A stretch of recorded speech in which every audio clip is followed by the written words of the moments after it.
gentlemen, we have Joe Biden doing a press conference with members of the mainstream media yesterday. And there was a lot to unpack in that 3-hour interview, about the 3-hour Q&A session. But I want to focus on at the 2-hour mark where NBC's Kirsten Welker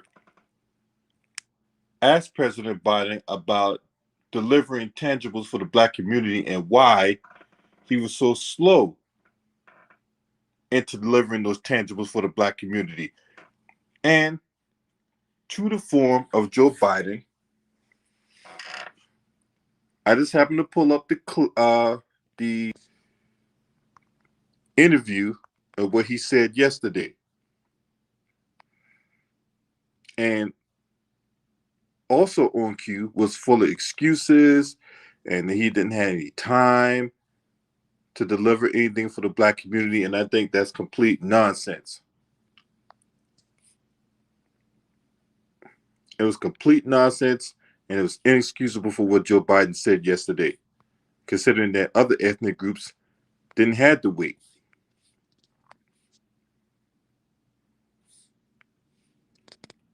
They didn't have to wait for tangibles.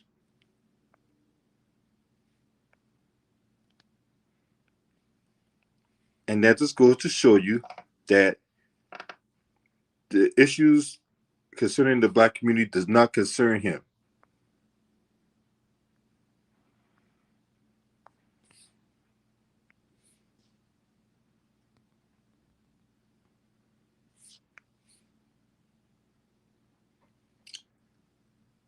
So he admitted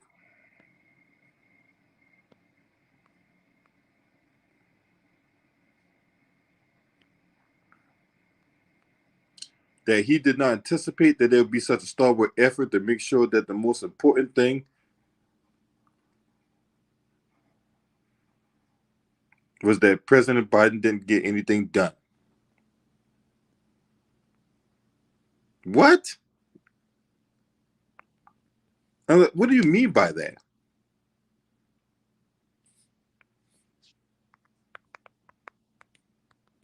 And it's like, it's just one thing after another with this dude.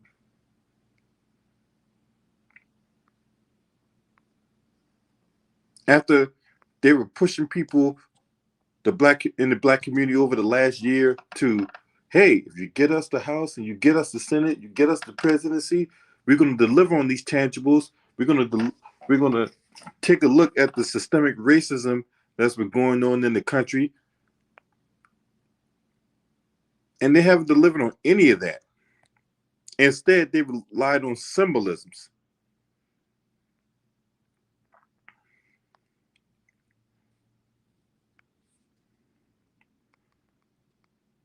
So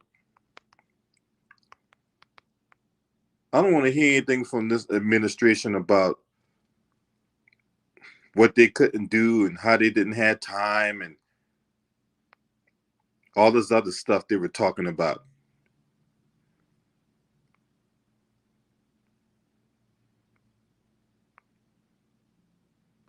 And it just goes to show you that he is weak.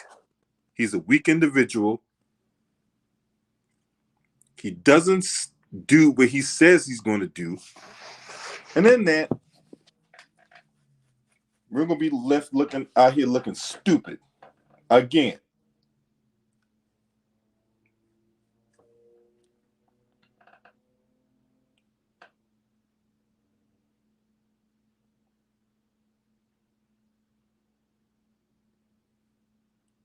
And his job performance, when it comes to the Black community, in my opinion, is unacceptable.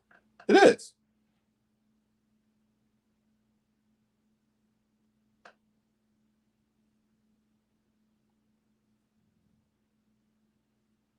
Now, this Q&A session was designed to set things off for midterms,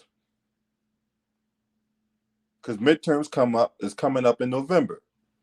So he's setting the groundwork for everything that he wants to see happen come midterms.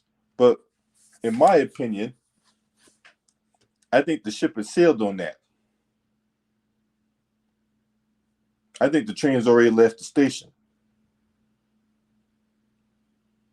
Now, all you guys that was running around here voting for Joe Biden, talk about we need time and he's going to make things right and all that, because he understands that this is his last chance, and if he doesn't get it right this last chance, that that he might be out of power.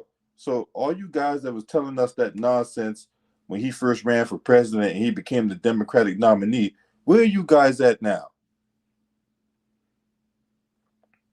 Huh?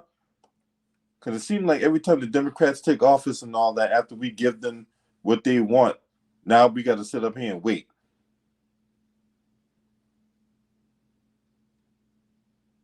The fact of the matter is, we are not sold on Joe Biden. I've never been sold on him, ever.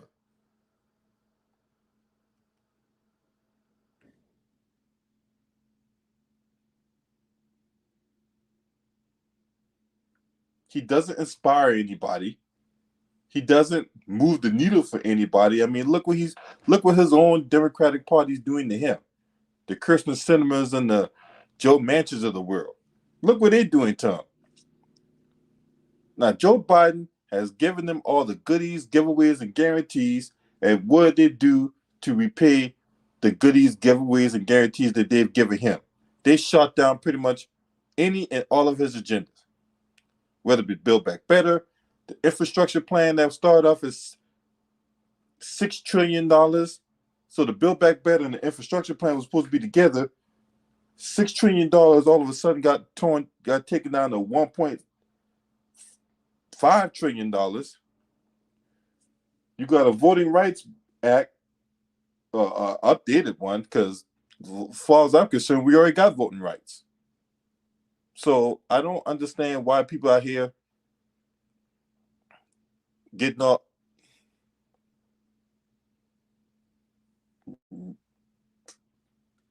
outraged and out of this world about voting rights when we already have voting rights. Voting Rights Act in 1965. We already got voting rights. So I don't know why people are upset about that, right? Or because it's voter suppression. Look, if you really wanted to vote for somebody,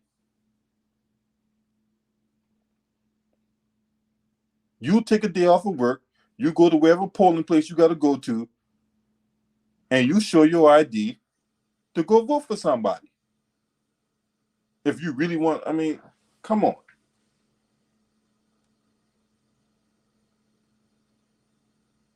Now, back in August, when all these people that was telling about, well, we got to give Biden time. Now, mind you, today is the 1-year anniversary of Joe Biden taking office, right? And what has happened since then? You got these articles coming out, subsequent articles coming out, saying that Biden's promise to Black Americans scrutinized. That was back in August. Then back in October, hey, Joe Biden's failing Black Americans. And then even as late as New Year's Eve, December 31st, Black voters mulled Biden's record in office.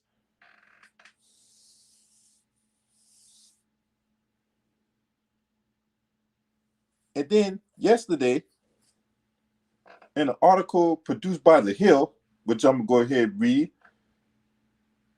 he says that frustration of some Black voters is a problem that has its own making. You don't say. You don't say.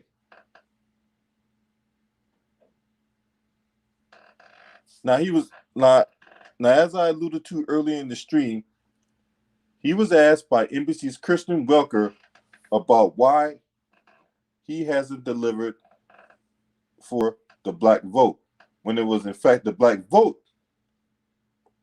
that got him in a position of power.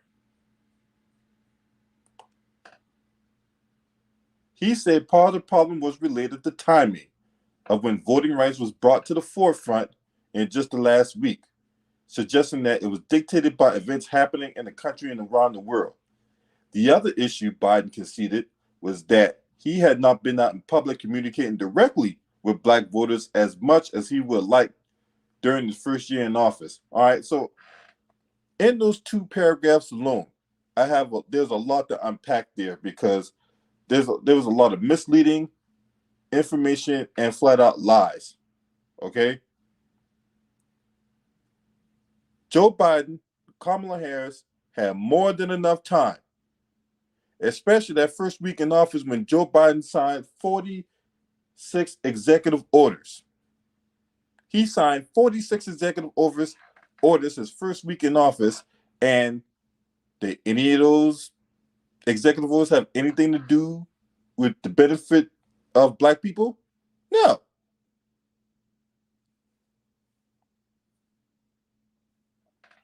Right? And I don't buy this notion that, you know, as far as the black vote go, look, if you really want to get out there, I've seen people stand out in line for PlayStations. I've seen people stand out in line for Harry Potter books. I've seen people stand out in line for concert tickets. All right. So if you really support something, you stand out in line for however long you got to stand out in line, right? You guys have cookouts. You guys, do all kinds of dances in the parking lot. Hell, some of you probably might even hook up in the parking lot. So I don't buy this notion that if you really support a candidate that you won't do the things necessary to. Yeah, you will. Yeah, you will. But anyway, back to this. So you mean to tell me Joe Biden, 46, that you didn't had no time at all, right? The vote. So all this that was going on last week prohibited you from addressing the issues of the black community. What happened February last year, March of last year, April last year, May of last year, June last year, July? Oh yeah, you signed Juneteenth in the law. We didn't ask for it, and everybody benefited from it. So how's that only benefit the black community? It doesn't. It benefited everybody else. All right? July last year, nothing. August last year, oh, what we get? The Senate slaps us in the face with a hip-hop celebration day. More symbolisms, right? Oh yeah, what about the symbolisms from the newspapers, from the mainstream media, showing a picture of a Marine holding the door open for George Floyd's daughter to walk in the White House? We didn't ask for that, right? September, nothing. October, nothing. November comes along. Oh, now all of a sudden now there's a hip hop history month or hip hop celebration month, right? Salute to Maya, the DMV tutor, in the super chat with her donation. She said, "Cook these clowns. Don't worry, they're gonna get barbecued in this arena. You damn right. Chef L be ready to cook." So I appreciate you through the super chat. You want to donate? There's the Cash App. There's the PayPal. Show your boy some love.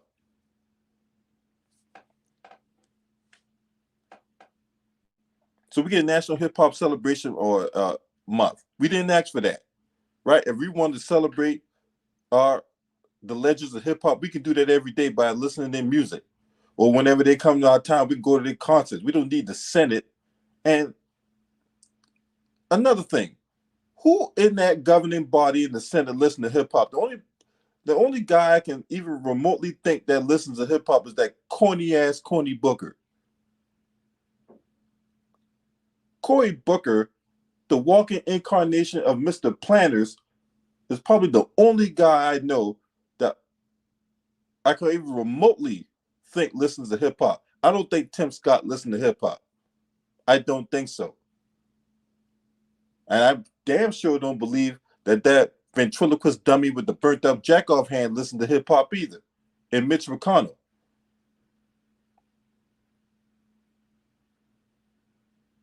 And Kamala Harris, just because she was able to quote a line from Tupac or whatever like that, you think I think she listened to hip hop? Okay, whatever.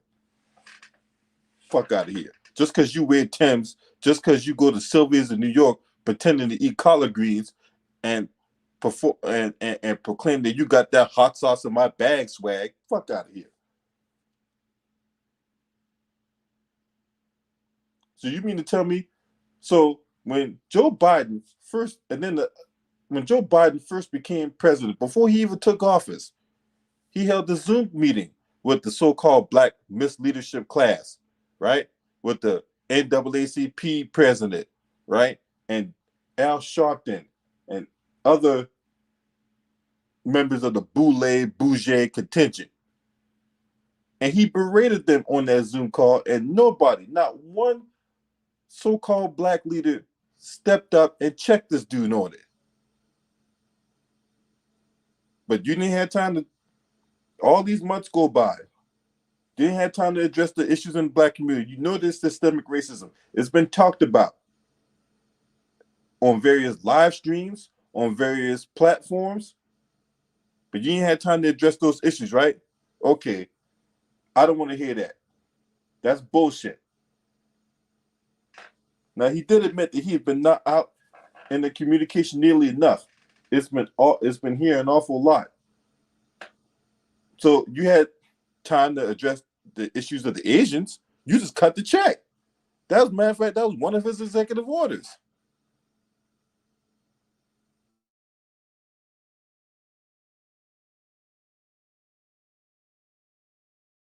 You had time to address issues of the other contingents and the other ethnic groups. But when it comes to black folks, oh, look at that. I got to go. I got a plan to catch. Thank you for everybody for attending the conference here. Yeah.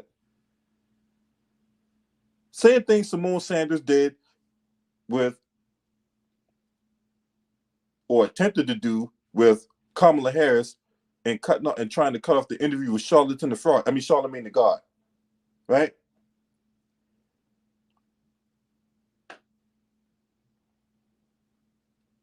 He also goes on to say this: I find myself where I don't have a chance to look people in the eye because both COVID and the things that happen in Washington, to be able to go out and do the things that I've able to do pretty well, connect with people, let them take a measure of my sincerity, let them take a measure of who I am. Yeah, I know I don't need a measure of who you are because I already know who you are. You're a starch racist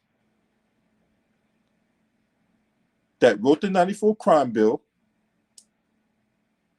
and then he lied about the states and his role in the '94 crime bill, when on page 21 of that '94 crime bill, baked in that was a $13 billion incentive for states to build more jails. But it's the state's fault that Joe Biden wrote the '94 crime bill. It's the state's fault that Joe Biden pretty much said, hey, look, if you want a piece of this money, you build more jails. Okay. See, the problem with these Democrats, they think that a lot of people out here are stupid. They think a lot of people out here are just mindless numbskulls, and they just will believe any old thing that comes out of their forked tongue. What about the '86 Anti-Drug Abuse Act, where you had the 100-to-1 sentencing disparity between crack cocaine and powder cocaine? So his son can go out here and do crack and all this other type of stuff, make all kinds of videos about him doing crack and all that, and they won't touch him with the longest antenna pole in New York. But you let a guy like me even so much as think about crack.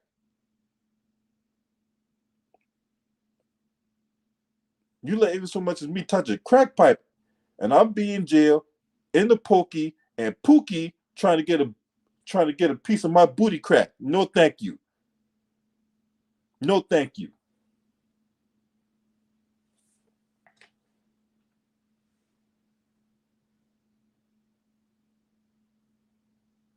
So you ain't had a chance to look people in the eye. Why? So you can sell them more bullshit? Fuck out of here.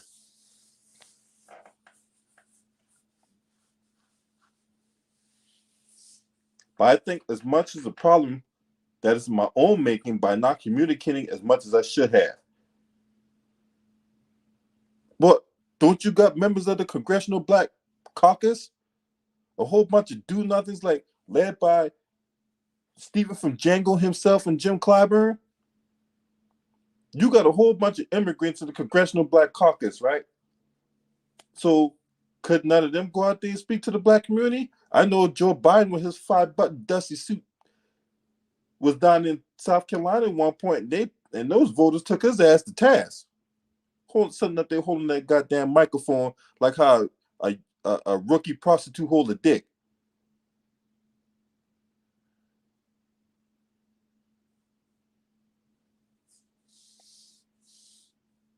So I don't buy this notion that he couldn't get stuff done. And that goes back to what I just said. What was the purpose of the Congressional Black Caucus? If you ask me, the CBC should not stand for the Congressional Black Caucus. It should stand for Cocoa Butter Coons.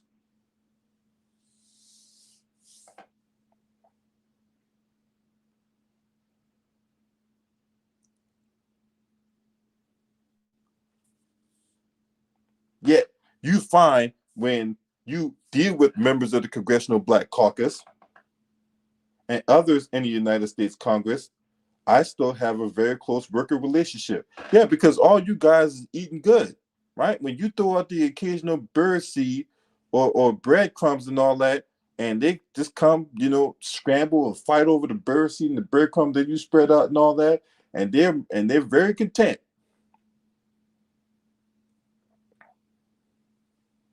So no, I don't buy what you're selling.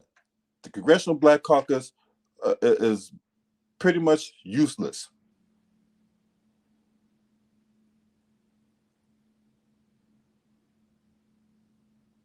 I mean, when has the Congressional Black Caucus been relevant? What, anytime Jim Clyburn hold a fish fry, or they have some summer luncheon, or some fall luncheon, or some winter luncheon, and and Val Deming's birthday bash and all that? Just getting fat in the stomach and fat in the wallet. And instead of them going out there putting their time and effort to the black community, what they do? They go on Twitter and put up pictures of themselves like they some goddamn superhero group. You ain't no damn super. Y'all ain't nothing superhero about y'all. Y'all that you 6 black women out there taking pictures like y'all some heroes and shit. Y'all like the Sinister Six.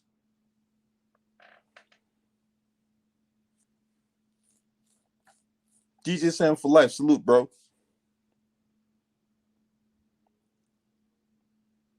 Now you got activists minus Tamika Mallory, because you let that dimwit Tamika Mallory talk. She was running around here before Joe Biden, Kamala Harris became president, or as they won the presidency. You let her tell it. Oh, well, Kamala Harris went on a listening tour and she was listening to the intricacies of the black community. Why? Because she can evade those issues. That woman, you ask that woman any kind of question worth relevancy, and she's going to dodge that question like how Neo was dodging bullets off the Matrix.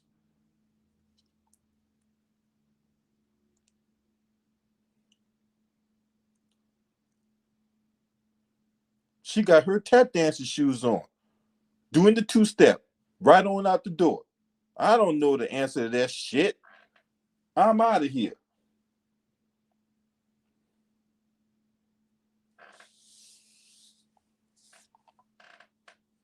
So yeah, people like Tamika Mallory and Amanda Seals and all these other ass clowns that think they're relevant, but they're not. They don't speak for me. Now, the same Tamika Mallory is running her mouth talking about how sexism is worse than racism, and then not that long ago, Tamika Mallory is running her mouth talking about how she was proud she was leveraging the black community for her own benefit. Now, what activist does commercials for Cadillac?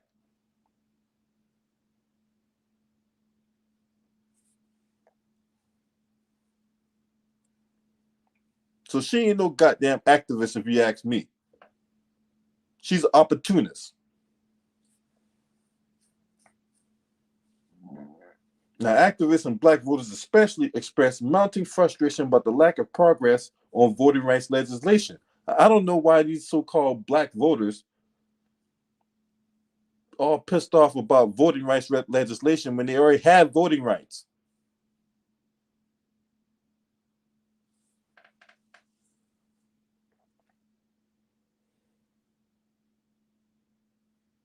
They sitting up there pushing John Lewis.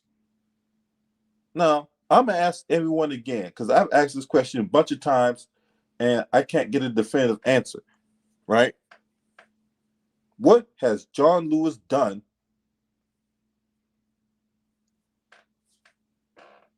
What has he done? Outside getting his ass beat on the Edmund Pettus Bridge because he gave his blood in that bridge to Selma. He let them white supremacists kick his ass from pillar to post.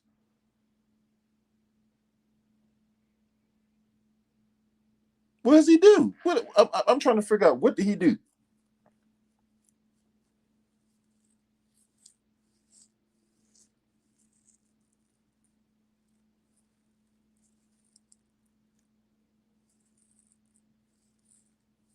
So I don't want to hear nothing from Joe Biden and all that. And they're trying to point the finger at Kirsten Sinema and Joe Manchin. But Kirsten Sinema one day made an interesting assessment as to why she did not support a lot of provisions from Joe Biden, because when the Republicans take power, all they're going to do is repeal it and we'll revert back to the same thing.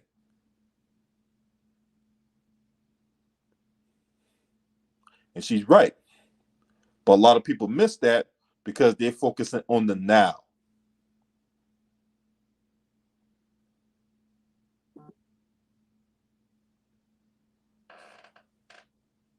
They're focusing on the right now as opposed to, hey, we got midterms coming up. There's a possibility we may not have control of the Senate. That means burnt up jack-off hand ventriloquist dummy Mitch McConnell will become Senate Majority Leader again. And when he does, provided that fate don't kick in and kills him and takes him out of here, right? Not that advocating people die. I'm just saying, you know. But provided fate don't take him up out of here, he will become the Senate Majority Leader again. And all the provisions the Democratic Party, well, the 2 or 3 provisions that they worked to get passed, will probably be repealed and replaced, because that's what white supremacy does. It's a power struggle. It's a tug of war.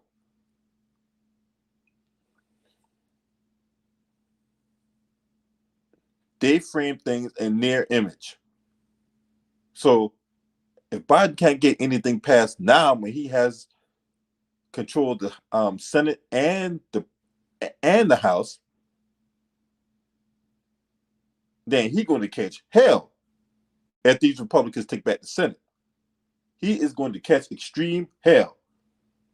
And if they get the House also, because Kevin McCarthy, white supremacist Kevin McCarthy, already made it known how vindictive he's going to be.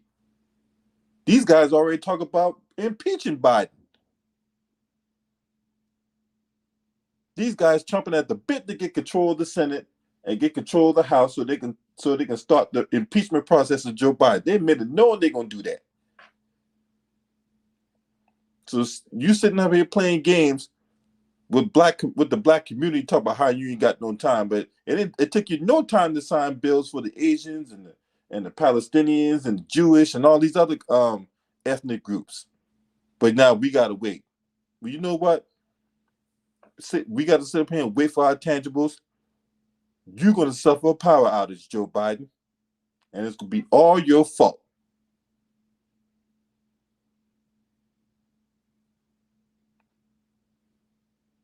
And one more piece of information before I end this stream.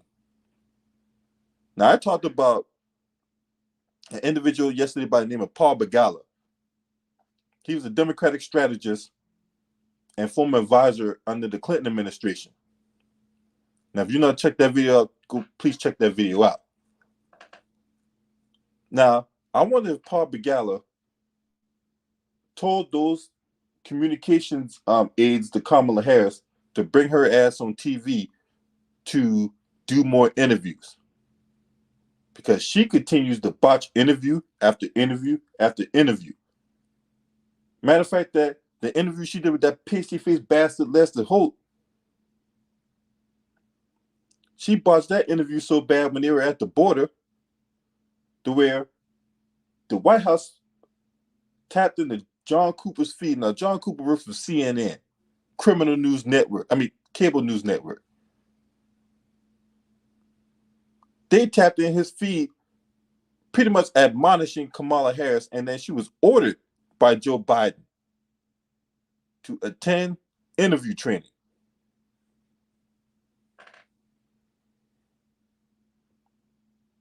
Now, I wonder who in their right mind thought that this woman being on TV more would enhance her brand.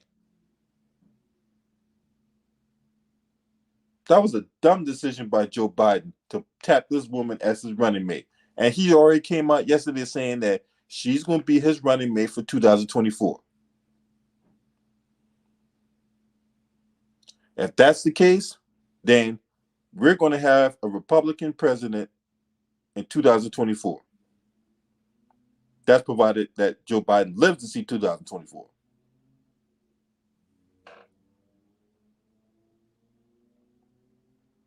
Because the whole idea of Trumpism, it ain't going to work. Y'all tried it here in Virginia. Y'all tried that. Y'all tried the whole notion that, hey, you can't let Trumpism overtake what's going on right now. We're trying to do a better job. We're trying to progress forward. And yet y'all bringing up stuff from the past with a guy who's not even in office anymore. And voters didn't go for that. Voters didn't buy it. And as a result, Terry McAuliffe lost to Glenn Youngkin, a guy who has never held public office. So how do you lose to a guy who has never held public office? In no capacity. He go from 0 to 100 real quick.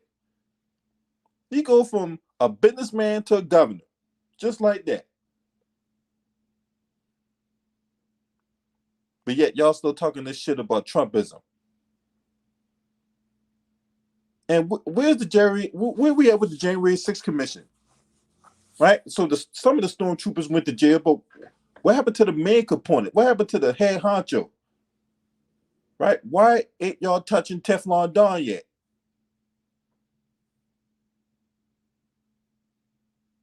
But yet you're for the black community, because I bet those same black folks who stormed the Capitol in DC, right? And we're already showing y'all that we peacefully protest.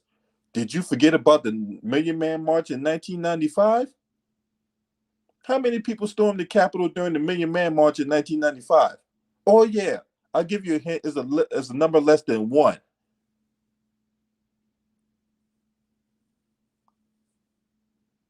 All those guys. When Dr. King did his "I Have a Dream" speech in 1963, how many people stormed the Capitol? How many people of the black intention stormed the Capitol back in 1963? How many people stormed the Capitol during the Million Man March in 1965? I mean 1995.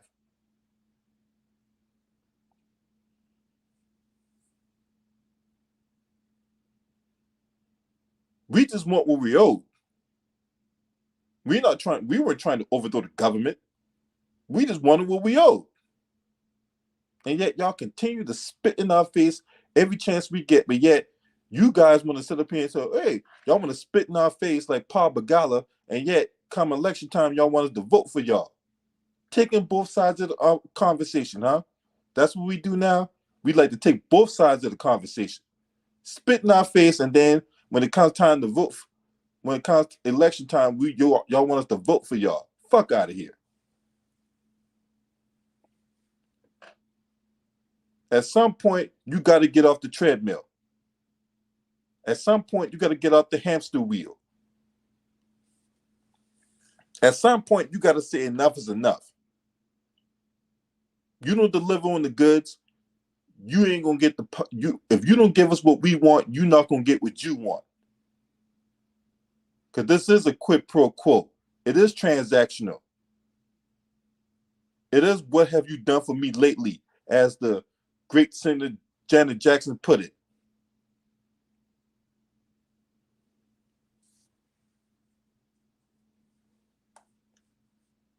Now y'all sitting up there, all you bootlegs up there sitting up fighting for rights that you already have, and y'all don't even realize that that bill was designed to give illegals voting access in an attempt to drown out the black vote. And yet here you dumbasses go holding hands, walking that Thurgood Marshall Bridge on Monday,